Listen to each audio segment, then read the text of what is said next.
il faut vraiment qu'on parle d'un truc grave. Tu as encore mangé une chaussette? Non, attends, pas cette semaine.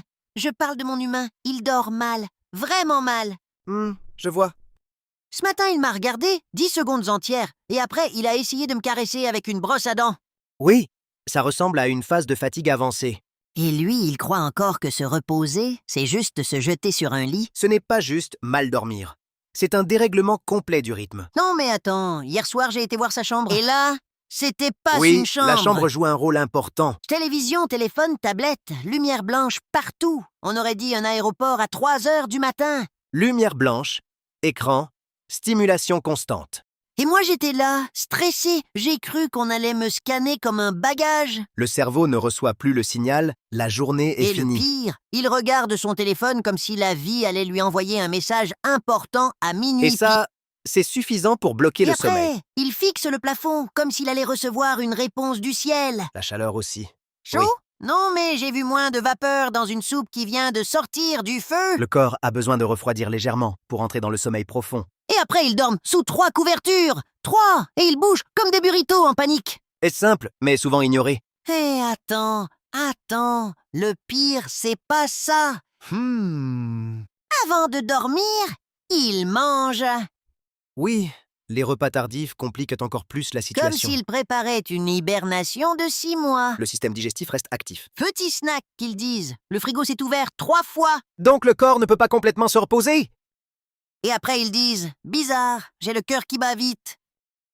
Le corps travaille encore. » Bah oui, l'estomac travaille pendant que toi, tu essayes de dormir. Et les aliments riches en tryptophane. Banane, noix, dinde. Oui, ils peuvent en t'aider. Tryptophane, j'adore ce mot, mais ça sonne comme un dinosaure. Ha ha ha ha ha. Mais ce n'est pas une solution magique. Attends, donc ça veut dire que ça empêche de penser à ces erreurs de 2016 à 2 heures du matin? Malheureusement, non. Et pourquoi ils boivent des trucs avant de dormir en disant « ça aide » ? L'alcool donne une impression de détente. Ok non, ça sent le piège ça. Mais il fragmente le sommeil. C'est pour ça qu'ils se réveillent à 3 heures du matin pour regarder leur téléphone. Exactement.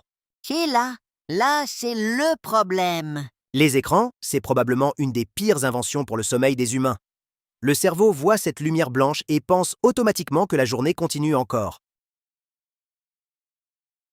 Mais oui, juste une vidéo. Et 2 heures après, ils regardent encore des vidéos de hamsters ou de cabanes YouTube. Et le pire, c'est qu'ils savent qu'ils devraient déjà dormir. La mélatonine augmente normalement quand la lumière baisse. Mais les écrans envoient des signaux contradictoires. Le cerveau ne sait plus si c'est le jour, la nuit ou une situation d'urgence à traiter. Et ils restent couchés à fixer le plafond. On dirait que leur lit devient une salle de réunion mentale. Le corps est fatigué, mais le cerveau décide de faire une analyse complète de la Le vie. problème commence souvent plus tôt. Beaucoup d'humains manquent de lumière naturelle. Le soleil est essentiel pour régler l'horloge biologique et garder un rythme circadien stable. Exactement. Comme nous avec les clés. Parc ou vétérinaire, on panique. Sans soleil, le matin, le cerveau humain perd ses repères et ne sait plus quand être actif ou quand dormir correctement. Les techniques de relaxation aident beaucoup.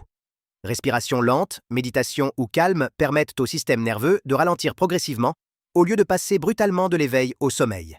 Nous, les chiens, c'est simple. 3 tours, un soupir, et on dort. Les humains, eux, mettent leur corps au lit, mais leur cerveau continue de travailler pendant des heures sans s'arrêter. Le sommeil dépend de la régularité. Le corps fonctionne avec des cycles biologiques précis. Quand les horaires changent tout le temps, le cerveau perd sa stabilité et le sommeil devient moins profond. Donc ce n'est pas juste le téléphone ou la nourriture, c'est le chaos total. Ils dorment tôt, tard, puis encore plus tard le week-end. Et après, ils sont surpris d'être épuisés. Exactement. Le corps aime les routines. Avec une stabilité quotidienne, le cerveau anticipe naturellement le sommeil et l'endormissement devient plus facile et beaucoup plus efficace. Mais ça, les humains vont détester, parce que ça veut dire discipline même le week-end. Dès qu'on dit routine, ils réagissent comme si c'était une punition. Bien dormir dépend aussi de la cohérence entre lumière, alimentation, activité physique et rythme biologique. Tout doit être aligné pour fonctionner correctement. Donc moins d'écran, plus de soleil, moins de snacks nocturnes, moins de sport tardif et moins de chaos mental avant de dormir.